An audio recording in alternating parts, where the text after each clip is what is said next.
Hello, everybody, and welcome to another My Music. Now, this one's taken a little while to sort out, only because life gets busy sometimes for all of us, but no more so than for my guest today, Simone. Hello, thank you for joining me, Simone Butler. Hands. Hi, no, thanks for having me. Jazz hands. You got to, wow! And when you play the bass, you've got to be able to do jazz hands that stretch a long way. Yeah, you can get those thumbs out. Big hands for a girl, I've been told. What you notice is that you can go real right angles with your thumb and your because that. So what's that? A whole? I don't know what that means. Whole octave on the neck. Primary school, my first. You kind of had to apply to choose the instrument you wanted to play, and I wanted to play cello, and I got told I was double jointed, so I couldn't play, which is totally rubbish. So they didn't let me learn the cello, so I picked up violin and played the violin. So I started in classical music, so I took that, and when I went to my second school, I played in orchestras. So I had my first gig when I was 13, 14, I suppose. I was playing first violin.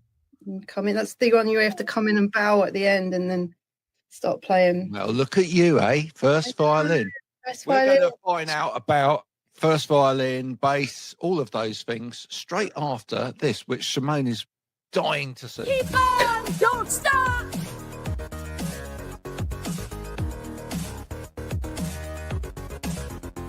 Keep on, don't stop.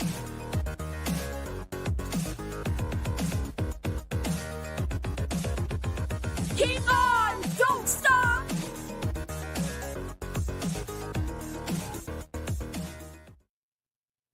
So you got that dancing cat at the end. That was good, man. I was getting into that. It's got a real great industrial beat, isn't it? That yeah.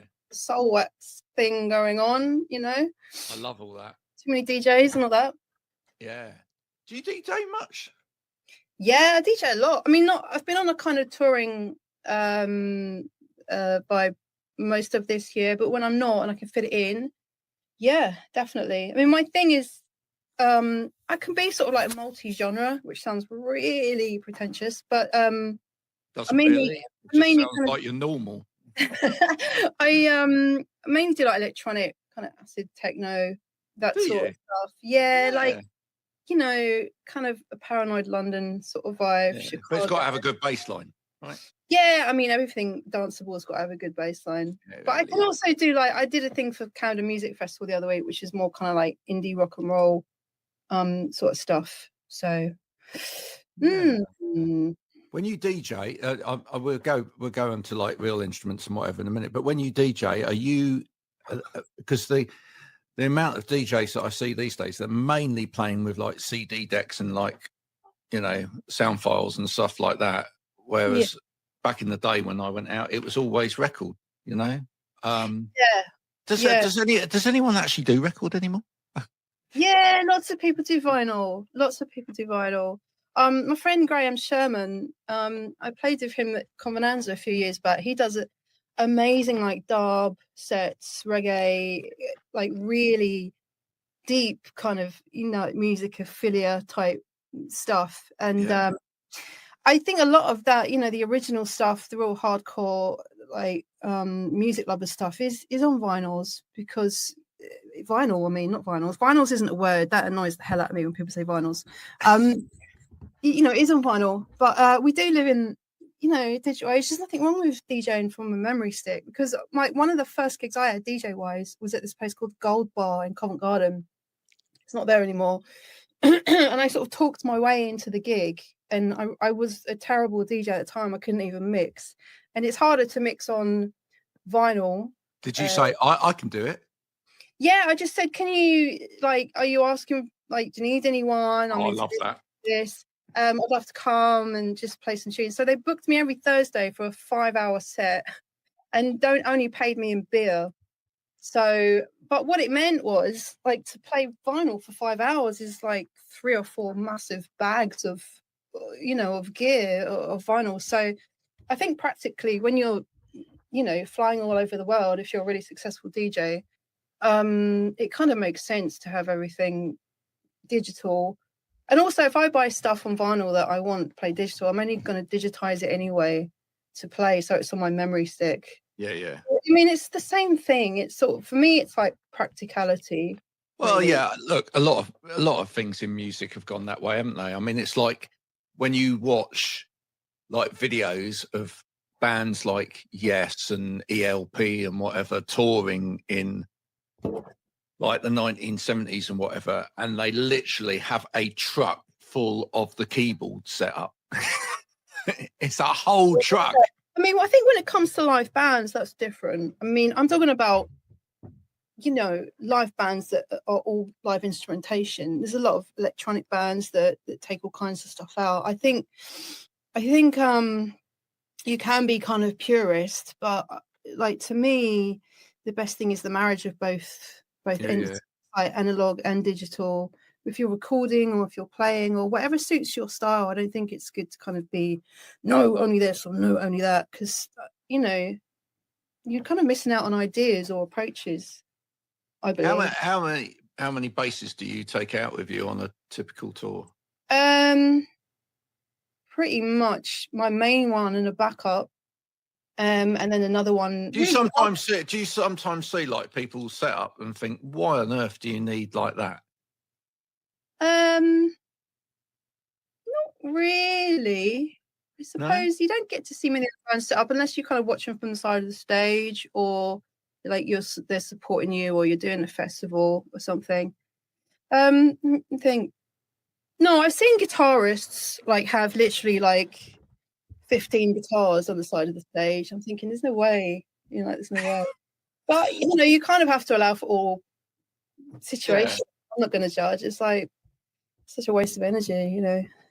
Well, I suppose everyone might have a slightly different setup, slightly different. Yeah, you don't know what people are going to be using. You don't know what they need it for, and you know, it's kind of good. You know, big bands that carry a lot of touring trucks and stuff, they have backups of backups.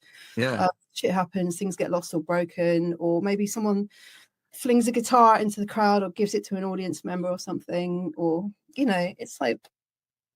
Well, we got the second Spinal Tap film out at the moment at the cinema, and and my son and I were discussing, or he was discussing just before I dropped him off at the train station the other day, that he was talking about Geddy Lee and Rush when and Alex Lyson from Rush, when they did Xanadu, like that's the only song that like Geddy plays his like double neck bass on and whatever. Saying that, let's bring back double neck bass guitars, because there was about to do that, I feel. Yeah there was just a period where like double neck bass guitars were the thing, but in that song, I mean, he would play this double neck bass guitar and play keyboards at the same time. I was just like, how do you find the keyboards? Very much of the era, isn't it? It's very kind of very era specific, I feel. Was it an 8-string and a 4-string? I think so. 8-string, 4-string, and then the keyboards over the top. The 8-string on the bass, well, most basses, unless you're Bill Dickens, it's kind of like the octave below it. So you've got like the normal DG, then you've got a thinner string, which is the octave below. So you just like a kind of sort of chorus sort of sound. I've played them. I've played the one neck version of the 8-string Rickenbacker. It's actually quite hard to play. Yeah. Just for all of those music geeks out there, what do you gravitate towards in terms of your favourite bass guitars, and what are you playing mainly? Just 4-string? It's mainly precisions, like mainly Fender Precision. I know that's kind of an obvious choice, but not any Fender Precision. It's got to be like, you can get 10 like out from the factory, and like maybe 1 or 2 are really like pick me. There's just something about it. Like, I've got my old 1965. I've got quite a few Precisions. I've probably got about 5 or 6. 6 like Precision. So when you go to buy one, what is it you play on it to test that it? Play all up and down the neck, really. The neck is so nerdy, but like the neck's got to be the right profile. some of them, like even the American Pros, the American Pro 1 had a certain profile. It was a bit thicker than the American Pro 2. I don't like it too clubby. Like I've got a 1965 and the 65 profile is kind of slightly wider but flatter. So you'd call it a D profile neck. If you think of like a D, kind of goes like that. Yeah. But perhaps flattens out a little bit on the curve. And then the C profile is much more much more pronounced. Yeah. So and so it's got to kind of be like, got to feel right in your hand. And like I don't really like really glossy backs on necks. I like them more satin. So they have like more of a lived in feel. And precisions, the only thing about precisions is they're quite bad at kind of like getting the action fairly low all the way up the neck. There's always a problem for me. Like I find like the action up the top of the neck ends up too high. I feel like it's just a thing on P basses for some reason. But yeah, no, I like them. That I just find them versatile. Generally, the tone, I like the custom shop pickups from Fender. The American standard pickups are good. The Japanese ones are good. I almost bought another Japanese P bass when I was in Japan a couple of months ago in the Fender shop. I mean, of all the places to go in Japan, I end up in the Fender shop. That's what a nerd I am, really. And I just really like the finish. I really like the color. So bad. It's fine. And it was just really good. I bought one of their little kind of mini amps though, like headphone amps, which is really good. But this isn't a papermation, but really good for just being in hotel rooms and stuff. Because sometimes I'll ask for my bass to be in the hotel room on a day off. Those mini amps though have got so much better, haven't they? I mean, yeah, they have. They used to just be that Vox thing that plugged into the bass or the guitar. And it was all right, just so you'd hear yourself. But the new Fender ones are really good. And you can record them now, like from what you're doing, you can hook it up to the program on your laptop and you can just record straight in. Wow. It's just, if you're on the road and you kind of have an idea and you don't want to take a whole port studio around, it's pretty cool. But that, how do you like writing? How when you're putting like bass lines together for Primal Scream or whatever, how do you prefer to write? What, like original stuff? Yeah. Like what's my process of recording it? Sometimes I will, if I'm not anywhere near anywhere I can record it, I'll play a bass line into the audio thing on my iPhone. Just so it's there. Because I can see your iPhone going like this. Listen to that. What's that? Or I can kind of like hum a melody, because I think in terms a lot on in top lines as well, not just bass lines. So I think it's interesting to think of harmonizing with a top line and have that be a bass line, or just an idea for a melody, which is a bass line. So sometimes I'll just hum things into that, but I'll usually put it straight into Logic. I've got a little studio that I rent out and can use whenever. So I'll come down and do a whole day. Like I book studio time for myself to practice before I go into rehearsals with the band. And if I have to learn anything, I book studio time to just come here and focus and do like 6 or 7 hours learning stuff or recording stuff for other people. And have you always been like that, by the way? Have you always like put in the effort before getting? You have to. You can't be complacent. And again, not sounding sort of Mary Poppins, but I do like to sort of kick my own ass a bit. Because if you're like, oh, I know that, I don't need to rehearse, or I've been playing that for 10 years or whatever, or 20 years.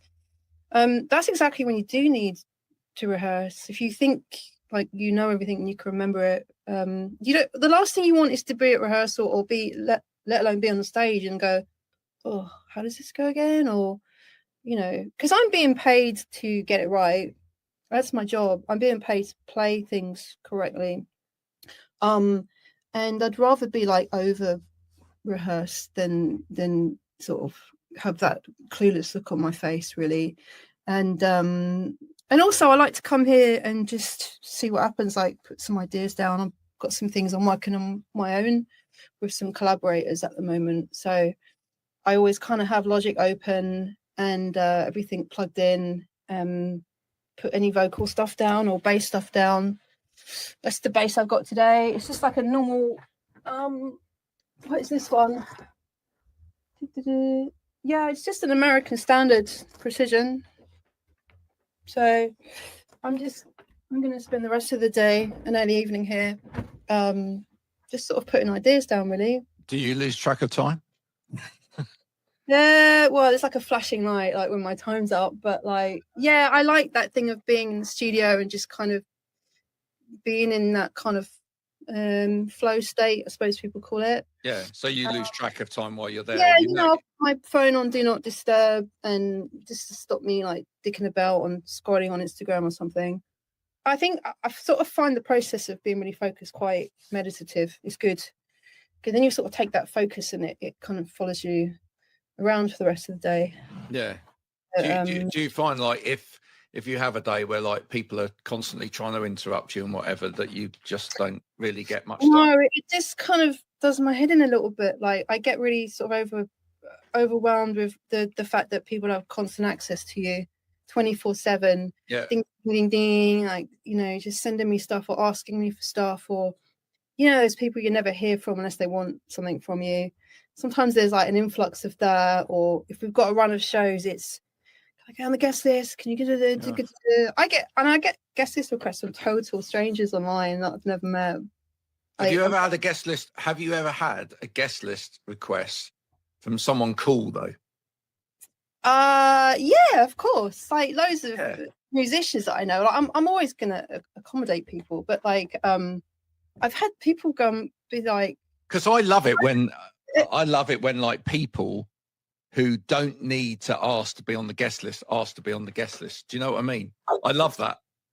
Yeah, I mean, but do you know what? Guest list is really for the band to invite people, right? That's kind of where it all started. It should be that. Yeah, and now it's like people kind of inviting themselves. And my friends don't actually really ask. Like your really close friends, they sort of know that I'll just, you know, I'll say, hey, you know, we're doing this, do you want to come? They don't know.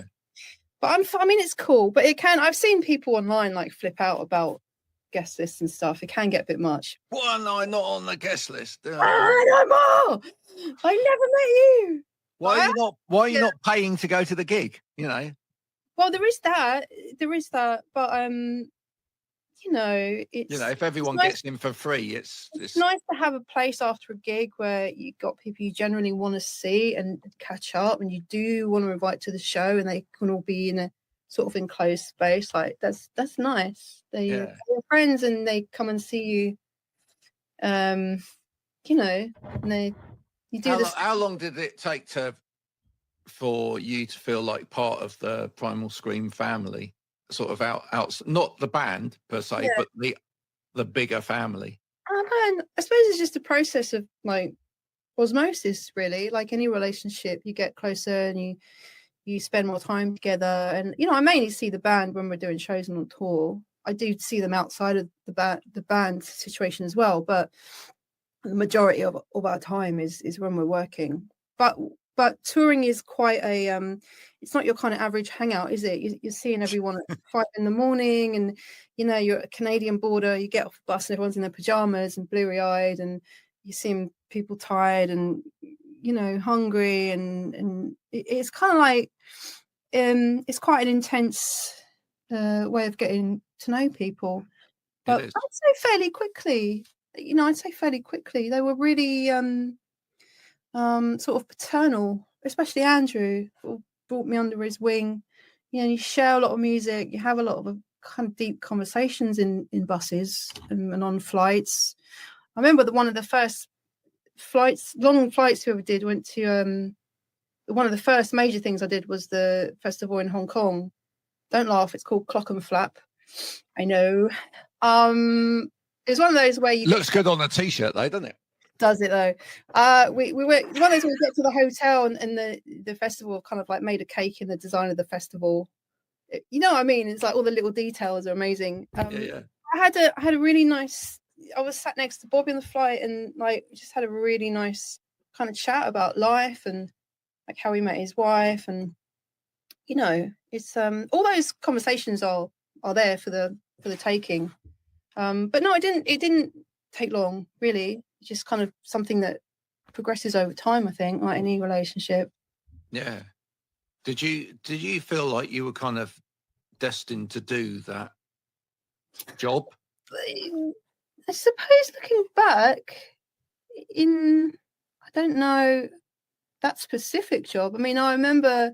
Well, what led up to it? What kind of led up to that happening? Well, I was in bands for a long time of, nothing major, nothing like big, recognizable bands, but I was, getting paid and doing gigs and stuff. And I was running the bass guitar shop in Denmark Street. So I was already in bass guitar world, man. And I got a phone call at the time. I was having like the worst time of my life. I'd broken up, come out of a 5-year relationship, and kind of had to leave my job and had to move out of this great place. And it was just like, oh. And I got a phone call from a number I didn't recognize at the time. And I was walking down the street, and it was Bobby. And, oh, are you still playing bass? Got your number. I wondered if you fancied auditioning for us. We've got some shows in Australia coming up. I just didn't believe it was him. I thought it was someone like pretending to be him. So I almost just went, oh, fuck off. Thank God I didn't. And then he just said, come and audition, learn these 3 tracks, like Rock's Country Girl, Jailbird. I was like, cool. But I had already booked like a week holiday during the week he wanted me to come, which I couldn't really do anything about. So he said, come after. And I went away and I spent every single day and night, didn't really go on holiday. I just spent every day and night learning the live set of like 30 songs. Because I went and I'm like, actually, this is quite good that I've got this holiday because I can just spend a week solidly learning. Like, I think when I got that call, I just thought, oh, this is my gig. This says so much about you. Like, this is my, like, I just put the phone down and I was like, I don't know why I did that. I was like, this is my gig. No one's getting this. And I know that a few sort of big names had auditioned and hadn't afterwards, like they weren't quite right for that. And I know they sort of took a chance on me because I was not a known sort of, not a big established name player. So I bought my friend Dave Swift, who plays for Jules Holland, lent me his travel bass. Because I couldn't really go on holiday with like a big sort of precision, and it's like this thing that you put together. And I got one of those Vox amps, and I used the backing track from my laptop. I put through my ears, and then the input from the amp like over it, so I could hear what I was playing. And I just played. I learned everything. I sort of assigned myself like 3 or 4 songs a day to learn, and was ticking them off. And then by the end of the week, I had like the whole like 28 or 29 songs down. You didn't just have those songs that they no, because you have to worry. I have to give them a reason not to say no.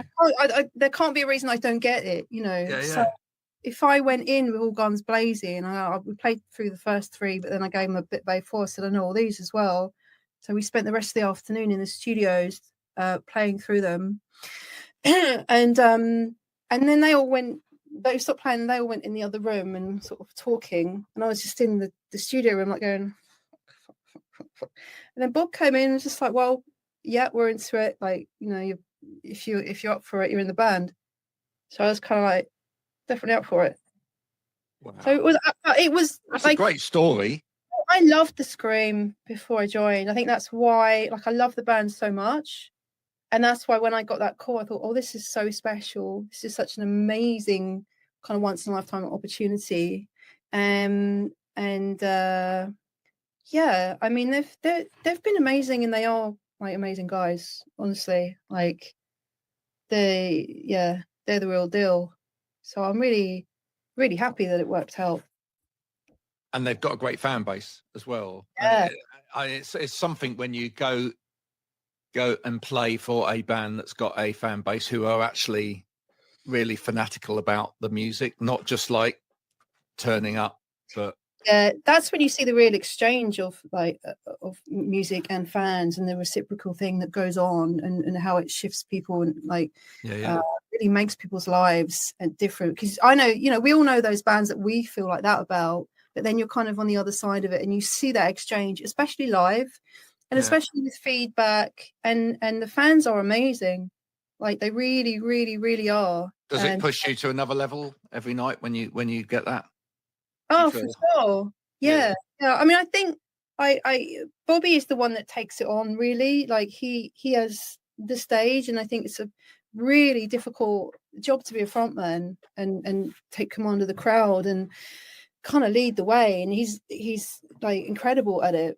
It looks so easy to do, and it's not. Like being a frontman, it's so hard. But yeah, you can feel like you just see the happy faces and the love and people blowing you kisses, and you know, it's sort of like, I know I used to get really annoyed with certain front people, really annoyed. really. Well, I was in my own little world. I was a front person of a band back in the 90s. Oh, okay.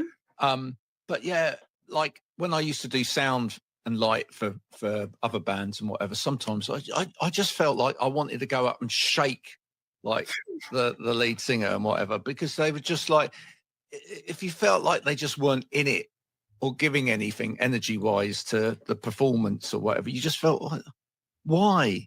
Especially if the rest of the band were making such a decent sound, you just I think it's because it's like that's something, I suppose, if your domain, you care about it, so you're instantly going to have a sort of idea of how it can be best.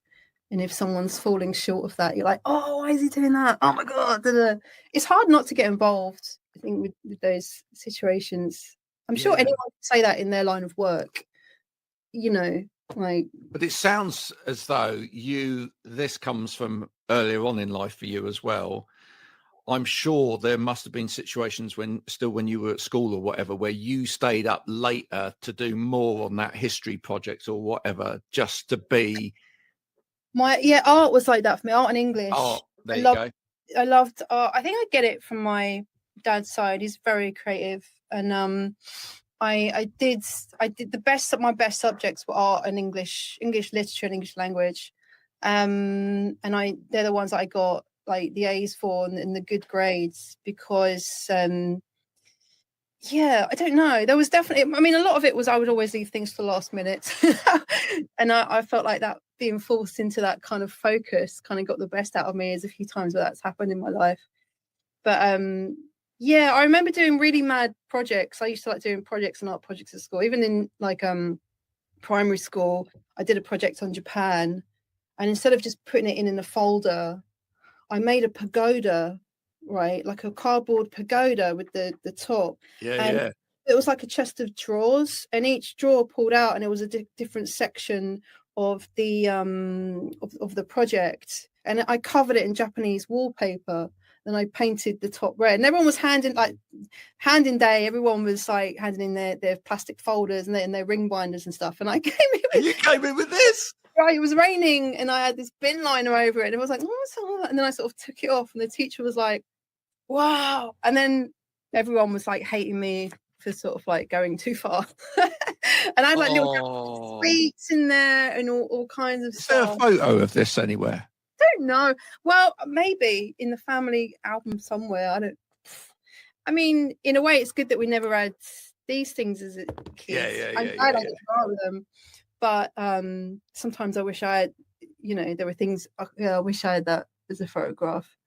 But I remember doing A-level art, and I studied like the colorist era, the Fauvist, so like Marc Chagall and Kandinsky, Paul Klee. I was exactly the same, art and English for me. Absolutely the same. Yeah. And I literally took over the art room. So cool. Yeah, I got really into screen printing, but like serious screen printing. One of my final pieces was almost like a William Morris piece, right? And it was 40 different screens. Oh wow! Laid on top of each other, like. Oh wow! Yeah, it was mental. It was literally, I think it was about 6 foot by 3 foot, like piece on satin. Yeah. Oh, nice. With 40 different screens. It was complex. You still got it? No, do you know what? It must be somewhere at my mum and dad's in an attic or something somewhere, because it did come home. But Yeah. for ages, it hung in the assembly hall at the school. It was like So pleated cool. and put up. Yeah, no, I loved it. I love it. Go on, sorry. No. So I got into printing T-shirts as well. Yeah. I would print T-shirts for people. I remember printing around the time of the Happy Mondays. I was printing like Twisting My Mellow Man T-shirts for other friends at school. That's amazing. Yeah, I mean the whole marriage of the power and like iconicism of music logos, album covers, lyrics, things that are like instantly recognizable is Did you ever have the In Spirals Carpet T-shirt? Everyone wanted that. no With the I cow. wasn't really into the Spiral Carpet. I liked that song, What Have I Done With My Life? The Where Two Worlds Collide, that's what it's called, isn't it? Yeah. I liked that song, but I wasn't really into the baggy scene as such. I was kind You of preferred Bentley River Mace. no. No, not really. I was the girl like in the bedroom on her own, like recording songs off the radio and making mixtapes. And then like recording. What did you listen to at that time? When in your teenage years? What Well, was your... Prince. I loved Prince. I loved pop. Oh. Prince and Madonna, and Michael Jackson. I kind of had that pop thing. I went to see Michael Jackson's Dangerous tour and was in like the front row of Wembley Stadium. Or was it Earl's Court? I can't remember. No, I saw Prince at Earl's Court. I had this thing where if I was going to go to a massive concert, I had front row. I wasn't going to be like in the fucking middle or in the back like a little sardine. If I'm going to be that squashed, I'll be in the front. How many times have you watched Prince doing the Batman theme bass bit? Oh, everyone keeps saying it's like yeah, it's fucking cool. I get sent that. It's quite nice. I do get sent that from people on Instagram. Like comes into my DMs. I'm like, I know I've seen it many times, but it's still cool. It's still cool. I think it's just the way. I think it's just the way. Like he's like he's scatting it to himself as he's playing it, and just like yeah. I mean, like I tried to do that line actually when I can get like a bit of it, but it's hard. He was I mean, what do you say? There's nothing to say, is there really? He had it all. He literally had it all and he used it all and he blew our minds. I'm like there's some music of his that I wasn't too into. Like when he left WEA, Warner Brothers, and sort of was into the Rainbow Children stuff, and then was like pumping out loads of albums. Sort of emancipation onwards. Yeah. I just thought suddenly it lost its sexiness, its edge. But maybe that was due to like him going in a certain religious direction. I know, at a certain point he stopped cursing at his shows and stopped being so overtly sexual. It's like that song he did called Stare, saying like we used to go on stage in our underwear. It sort of, I suppose people evolve, don't they, and they grow out of that. You can't. He was happy with it. Huh? Yeah. He was happy with it. You kind of felt happy for him that he was happy. Yeah, he did every era like to the max, man. I mean, he couldn't have. I mean, what a life! He exhausted life. It's an incredibly inspiring. Well, he had a great work ethic. You must have loved his work ethic. I mean, the fact that he's like literally just.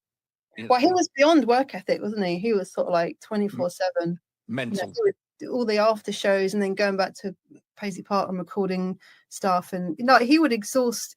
Susan Rogers is a great person. She was his engineer for a few years over the Purple Rain era, and she's kind of a psychologist, a musicologist, and she does lots of lecturing at universities. She's so fascinating to hear. She's done so many incredibly interesting interviews about him. Just very factual and very informative, and she's a joy to listen to. She's so coherent and just erudite, really, really great. But yeah, I interviewed a couple of years ago. I started a sort of podcast. Everyone started a podcast during lockdown, right? So right. I didn't carry on with it. but like I interviewed Scotty Baldwin, who was Prince's front of house guy for about 23 years. He was amazing to talk to, amazing. And he said to me at the end, like, hey, you know, if you ever have any questions just about Prince, just email me and we'll chat about it. And if you're ever over in Minneapolis, let me know. We'll have a cup of tea. So I'm still yet to go to Paisley Park though. Got to do that. Maybe get yourself back onto podcast as a guest. Oh, you have today. There you go. Ah! You're very good at it, by the way. You ask great questions. Thank you. Look, do you know what? I think a lot of people think it's easy. I was interviewed about doing this earlier this week, and I think a lot of people do think podcasts are easy. It's become much easier, like music. It's become a lot easier to kind of do it and put stuff out there. Doesn't mean to say that what's necessarily out there is good. There's a skill to having a conversation with someone and making it listenable, and when to talk and when not to talk, and asking the kind of questions, you know, doing your research. There's definitely a skill. And as someone who's done interviews and stuff, like I can tell when someone's sort of really good at it. So Thank you. yeah, hats off, man. Thank you. Now, you mentioned earlier you were first violin. So is there... This is great. I just embarrassed myself. The moment I said that, I was like, no, I love that. no one needs to know that. But in amongst the music that you're still to make, is there an instrument that we're going to see you, other than the bass, is there an instrument we're going to see you pop up with at some point then? Because you can obviously play a little bit of something else. I can play a bit of everything, but like by ear. I mean, I can't. I used to play violin, and I picked it up the other day as I was moving some stuff around. I'm like, I held it, you know, coming from bass, strings are massive, and then you're like, this is like cheese wire. How did I ever play this? But I would actually really like to learn cello. I think it's one of the most beautiful instruments. It sits so nicely under a voice. Yeah, there's one of my favorite classical pieces is by Messiaen called Quartet for the End of Time, and there's a section in that which is done on cello. And there's a performance that BBC Proms put out quite a while ago by a certain cellist, and it's just cello. This part of the piece is just cello and piano, and I can't find it. I did look up this guy online, this cellist. I can't remember his name now, but it's the version that I sort of always go back to. I've heard it played lots of times by different concert cellists, but I mean, apparently they say the cello is like the nearest to the human voice in terms of register and tone, which is quite interesting.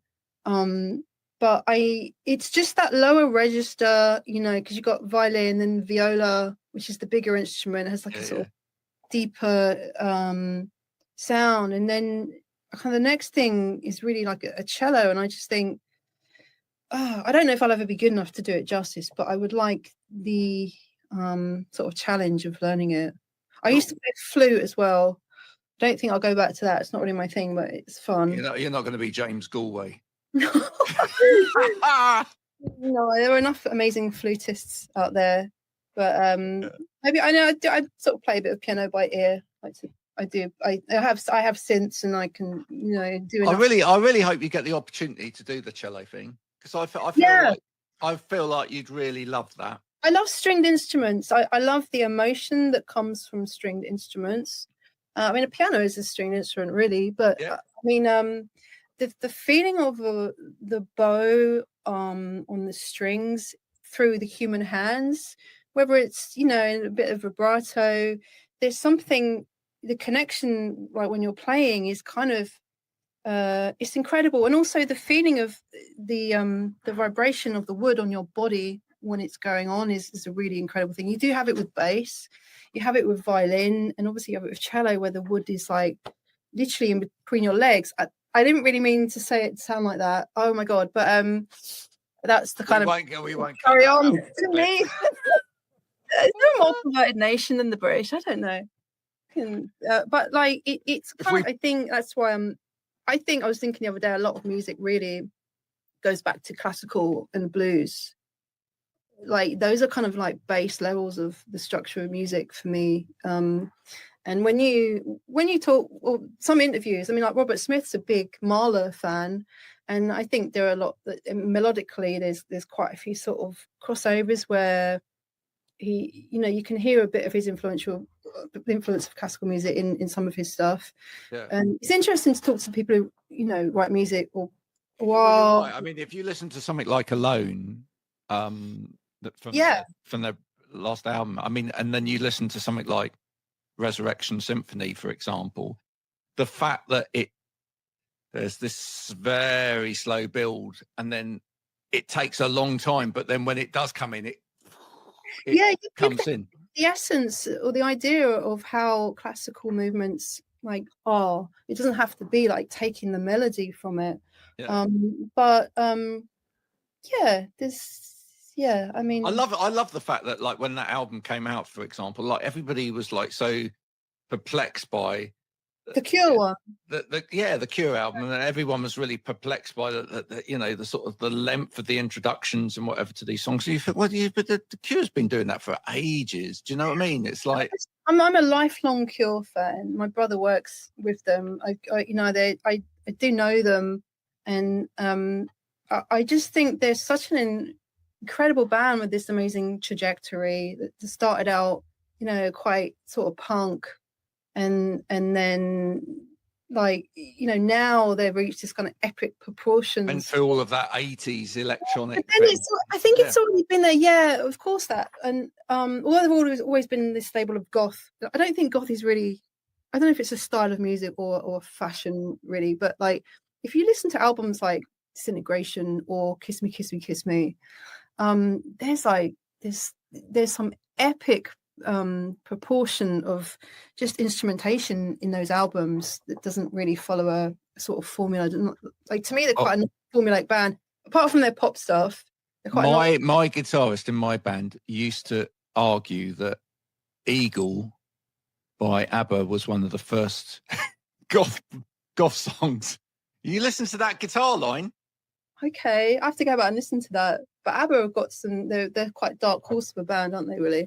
I think so. I mean, I love them.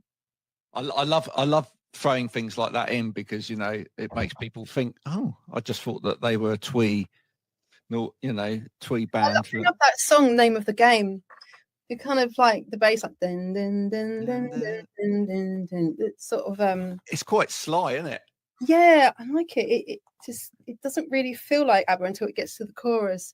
What's the name of the game? And then it suddenly sort of bursts into like pop. The harmonies, you're like, the showmanship of it all. But no, you're absolutely right. Listen, it's been an absolute pleasure talking to you today. We could go on forever. Go on all day, actually. But there you go. Look, we've just made 43 minutes to go like that. Brighton.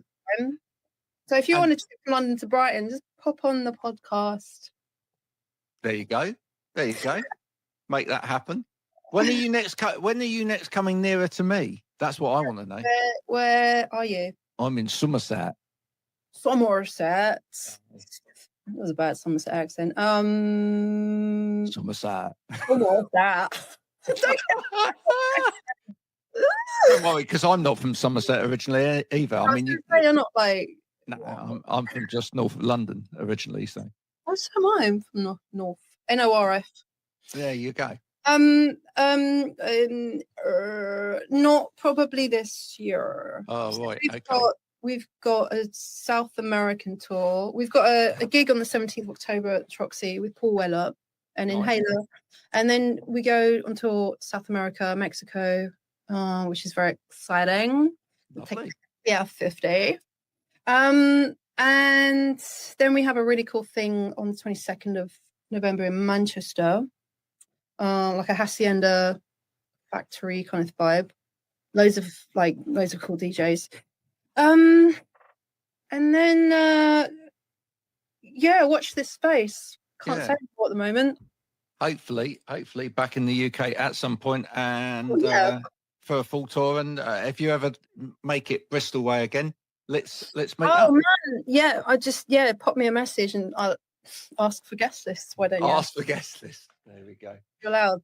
Listen, it's been an absolute pleasure meeting you. Thank you so much for giving me your time today. Thank you for having me. It's been really great chatting to you. It's nice to meet you properly. Thank you, folks. It's wonderful, Simone Butler. And there she is. We will be back soon with more My Music. If you've enjoyed this conversation, please do go and share it with people that like music. You can try sharing it with people that don't like music, but they might not enjoy it. But tough. Just pierce their eardrums with it as well. Anyway, if you want to catch up on previous episodes, you can at mymusicpodcast.com. That's a bass guitar. Dun, dun, dun, dun, dun, dun. And we will be back soon. From Simone and myself, bye for now.